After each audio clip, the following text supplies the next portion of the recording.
مویشی کی نسل کوئی سی بھی ہو، آپ اسے کتنی ہی سہولیات دے رہے ہوں، اگر مویشی کو دی جانے والی خوراک متوازن نہیں تو سب کچھ بیکار ہے، کیونکہ متوازن خوراک نہ ملنے سے جانور کی صحت تباہ ہو جاتی ہے اور یوں اس کے دودھ اور گوشت کی پیداوار کم ہو کر آپ کے ڈیری کے کاروبار کی ترقی میں رکاوٹ بن جاتی ہے۔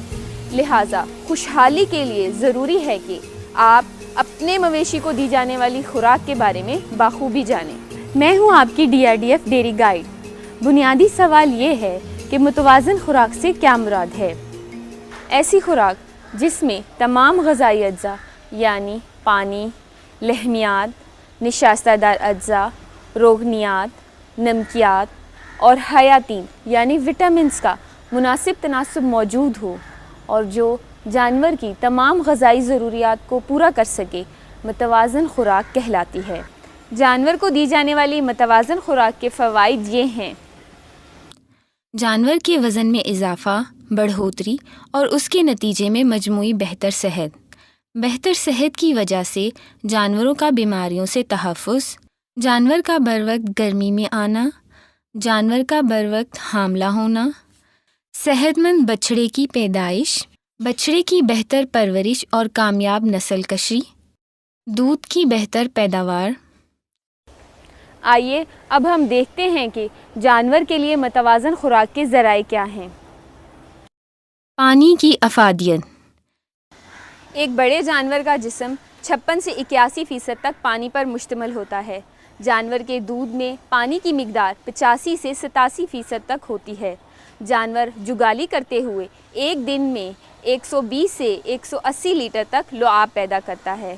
جانور کو ہر 1 لیٹر دودھ پیدا کرنے کے لیے 4 لیٹر پانی کی ضرورت ہوتی ہے۔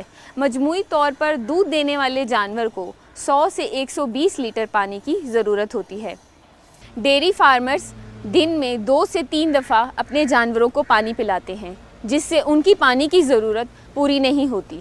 چنانچہ جانوروں کو کھلا رکھتے ہوئے 24 گھنٹے صاف اور تازہ پانی کی فراہمی انتہائی ضروری ہے۔ یہ بات بھی مشاہدے میں آئی ہے کہ بندھے ہوئے ایسے جانور جن کو 2 سے 3 دفعہ پانی پلایا جاتا ہے، انہیں صرف کھلا چھوڑ کر 24 گھنٹے صاف اور تازہ پانی کی فراہمی ان کے دودھ کی پیداوار میں 2 سے 3 لیٹر اضافہ کر دیتی ہے۔ یہ تمام باتیں ذہن میں رکھتے ہوئے آپ کو اندازہ ہو گیا ہوگا کہ جانور کو 24 گھنٹے صاف اور تازہ پانی کی فراہمی مہیا کرنا کتنا ضروری ہے۔ دودھ دینے والے جانور عام طور پر 30 سے 50% تک پانی چوائی کے 1 گھنٹے کے اندر ہی پی لیتے ہیں، اس لیے ضروری ہے کہ چوائی کے فوراً بعد جانور کو ضرور پانی پلا دیا جائے۔ آئیے اب ہم جانتے ہیں کہ جانور کی زندگی کے مختلف مراحل میں ان کی غذائی ضروریات کیا ہیں۔ پیدائش سے 2 ماہ تک بچھڑے کی غذائی ضروریات۔ پیدائش کے آدھے سے 1 گھنٹے کے دوران بچھڑے کو بوہلی پلائیں۔ پہلے 4 دن ہر 8 گھنٹے بعد بوہلی پلائیں۔ بچھڑے کو ماں کا دودھ بچھڑے کے وزن کے 10ویں حصے کے برابر پلائیں۔ مثلاً اگر بچے کا وزن 30 کلو گرام ہے تو اسے 3 لیٹر دودھ دن میں 3 مرتبہ یعنی 3 حصوں میں پلائیں۔ پیدائش کے 7 دن بعد بچھڑے کو دودھ کے علاوہ ونڈا اور نمکیات دینا شروع کر دیں۔ 2 ماہ کے بعد کی غذائی ضروریات۔ 7ویں یا 8ویں ہفتے یعنی 2 ماہ کی عمر سے بچھڑے کا دودھ چھڑوا دیں، لیکن پہلے اطمینان کر لیں کہ بچڑا روزانہ اپنی خوراک میں تقریباً آدھے سے 1 کلو گرام تک ونڈا کھا رہا ہے۔ تیسرے مہینے سے اس بات کو یقینی بنائیں کہ بچڑے نے سبز چارہ کھانا شروع کر دیا ہے۔ شروع میں خشک برسیم یا لوسن اور ونڈا دیں۔ 1 سال سے بالغ ہونے تک 25 سے 30 کلو گرام سبز چارہ اور 1 سے 2 کلو گرام ونڈا کھلائیں۔ 2 ماہ بعد بچڑوں کو پنجروں سے نکال کر علیحدہ شیڈ میں رکھیں اور نیچے پرالی یا ریت ڈالیں۔ سادہ طریقے کے تحت جانور کی خوراک۔ یوں تو جانور کی غذائی ضروریات، اس کی پیداواری صلاحیت اور اس کے سوئے کے دورانیے اور دی جانے والی خوراک میں خشک مادے کے حساب سے متعین کی جاتی ہے، مگر عام طور پر یہ اصول ذہن میں رکھیں۔ جانور کو سبز چارے کی ضرورت اس کے جسمانی وزن کے 10% کے برابر ہوتی ہے، یعنی 500 کلو گرام وزن کے ایک جانور کو 50 کلو گرام سبز چارہ درکار ہوتا ہے۔ اگر سائلج موجود ہے تو 20 سے 25 کلو گرام تک سائلج دیں۔ ونڈا دودھ کی پیداوار کا نصف، یعنی ہر 3 لیٹر دودھ کے لیے 1 سے 1.5 کلو گرام ونڈا دینا چاہیے۔ جیسا کہ پہلے بتایا گیا ہے، تازہ پانی کی فراہمی جانور کی بنیادی ضرورت ہے۔ منرلز اور نمکیاتی آمیزہ 100 سے 200 گرام تک خوراک میں لازمی شامل کریں۔ حاملہ جانور کے آخری 2 ماہ کی غذائی ضروریات۔ یہ تو ہو گئی عمومی غذائی ضروریات جو ہم نے آپ کو بتائیں۔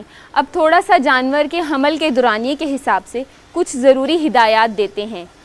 حمل کے آخری 2 ماہ جانور کی زندگی میں انتہائی اہم ہوتے ہیں، کیونکہ اس دوران بچے کی بڑھوتری بڑی تیزی سے ہو رہی ہوتی ہے۔ جانور کو اپنی جسمانی توانائی بحال کرنا ہوتی ہے، جو اس نے دودھ دینے کے دورانیے میں اپنے جسم سے خارج کی ہوتی ہے۔ اس توانائی کو استعمال کرتے ہوئے بچہ دینے کے بعد جانور دوبارہ دودھ کی زیادہ پیداوار دینے کے قابل ہوتا ہے۔ ایسے میں جانور کو خشک کر دیں، یعنی دودھ کی چوائی روک دیں۔ جانور کو 1.5 سے 2 کلو گرام ونڈا روزانہ دیں اور ساتھ ہی اچھی کوالٹی کا سبز چارہ یا سائلج دیں۔ توڑی وغیرہ کھلانے سے پرہیز کریں۔ دودھ دینے کے دورانیے کے ابتدائی 60 سے 70 دن کی غذائی ضروریات۔ دودھ دینے کے دورانیے کے پہلے 8 سے 10 ہفتوں میں جانور کو زیادہ توانائی اور لحمیات کی ضرورت ہوتی ہے، چنانچہ اس کی خوراک میں ونڈا شامل کریں۔ 6 سے 8 ہفتوں میں جانور اپنے سوئے کا زیادہ دودھ دینے کی صلاحیت تک پہنچ جاتا ہے، اس لیے ضروری ہے کہ جانور کو بچہ دینے کے فوراً بعد ہی متوازن خوراک دینی شروع کر دینی چاہیے۔ دودھ دینے کے اس ابتدائی دور میں جانور جی بھر کے نہیں کھاتا، بلکہ وہ توانائی جو اس نے خشکی کے دورانیے میں جمع کی ہوتی ہے اسے ہی استعمال کرتا ہے۔ دودھ دینے کے دورانیے کے 70 سے 140 دنوں کے دوران غذائی ضروریات۔ اگلے 10 ہفتوں میں جانور زیادہ خوراک کھاتا ہے اور اس کے دودھ کی پیداوار میں آہستہ آہستہ کمی آنا شروع ہو جاتی ہے، چنانچہ ونڈے کی فراہمی کو یقینی بنائیں۔ اسی دوران چونکہ جانور نے دوبارہ حاملہ بھی ہونا ہے، چنانچہ منرل مکسچر 100 سے 200 گرام فراہمی یقینی بنائیں۔ دودھ دینے کے دورانیے کے 140 سے 305 دنوں کی غذائی ضروریات۔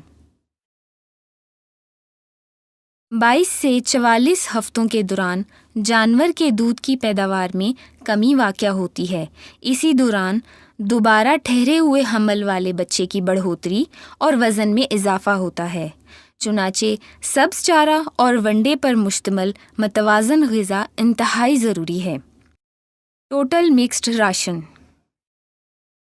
یہ بات ذہن نشین کر لیں کہ جانور کی متوازن خوراک درج ذیل عناصر سے حاصل ہوتی ہے: اجناس، معدنیات، اضافی اجزاء، سبز چارہ جات اور لحمیات یعنی پروٹین۔ یاد رکھیے، بہترین اور متوازن خوراک کی فراہمی سے ہی جانور دودھ اور گوشت کی بہتر پیداوار دے سکتا ہے۔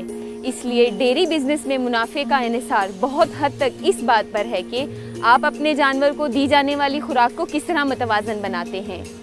متوازن خوراک سے مویشی کی صحت برقرار اور آپ کا منافع بخش ڈیری کاروبار۔